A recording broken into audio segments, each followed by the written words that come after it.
Nananatili ang tiwala ni Pangulong Aquino kay PNP Chief Alan Purisima. Ito'y sa kabila ng mga kasong kinasasangkutan ng ilang pulis. Ayon sa Pangulo, patuloy ang PNP sa kampanya nito laban sa krimen. Sa katunayan, ilang high-profile fugitives na ang nadakip dahil sa pagsisikap ng pambansang pulisya. Narito ang report ni Haji Kami. Nananatiling buo ang tiwala ni Pangulong Aquino sa pamunuan ni PNP Chief Director General Alan Purisima. Sa kabila ito ng mga insidente ng kidnapping at iba pang krimen kung saan sangkot umano ang mismong kapulisan na dapat sana'y mangangalaga at poprotekta sa taong bayan. Ayon sa Pangulo, sa ilalim ng pamumuno ni Purisima ay nadadakip at nasasampahan na ng kaso ang mga sospek na sangkot sa krimen. Nabalita na naman po ninyo na ang ilang mga personalidad na pinaghahanap ng batas ay nahuli na. At ngayon ay nag-aabang sa piitan para humarap sa mga kasong nakasampa sa kanila. Sa kaso ni Enzo Pastor, 2 sospek na ang naaresto. Sa kaso ni Mayor Ernesto Balolong, 2 sa 3 sospek na rin ang nadakip. Sa pagpaslam sa hotel chain owner na si Richard King, nahuli na ang 3 sospek habang pinaghahanap ang natitirang isa. Idagdag na rin po natin, nakapiit na rin po sina General Rubito Palparan at ang mag-asawang Chamson na leader ng NPA. Pinuri ni Pangulong Aquino ang pagbaba ng bilang ng krimen sa Metro Manila. Nanawagan din ng Pangulo sa taong bayan na huwag basta-basta maniniwala sa mga kumakalat na text messages o impormasyong wala namang basehan. Kitang-kita rin po ang pagbabago sa mga numero. Si pinakahuling datos, ang dating 31 kasong homicide kada linggo sa National Capital Region, bumaba na sa 20 kada linggo.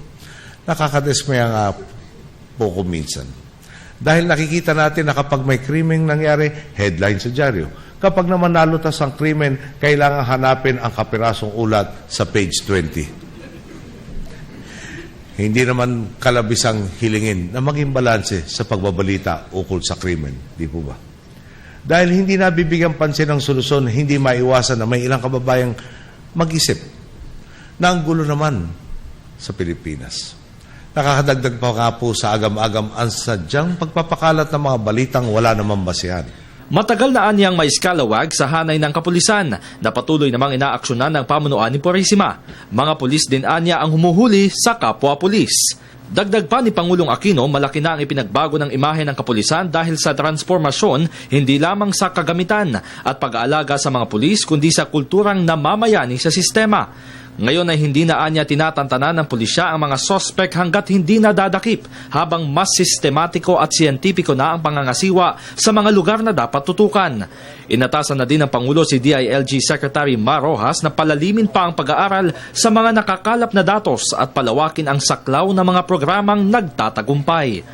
Kahapon nga po, pinagbibitiw sa isa pahayagan sa pwesto si General Alan Purisima na pinuno ng PNP. Dahil daw may mga skalawag sa kanyang hanay.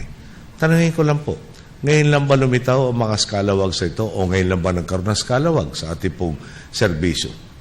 Totoong may skalawag, pero sino po ba ang nakahuli sa mga nanghulid up sa EDSA? Mga pulis din po sa pamumuno ni General Purisima. Ang nag-imbestiga, tumugis at nakadakip sa mga salarin na ngayon ay kinasuhan na kapwa pulis. Dagdag pa po dyan, ang sari-sari pang mga krimen na nalulutas kasama na ang mga high-profile na pagpapaslang. Tanong ko po, makatuwiran po bang pagbitiwin sa pwesto si General Purisima na namumuno sa mga pulis na ginagawa ng mahusay ang kanilang trabaho? Para sa Telebisyon ng Bayan, Haji Kaaminyo.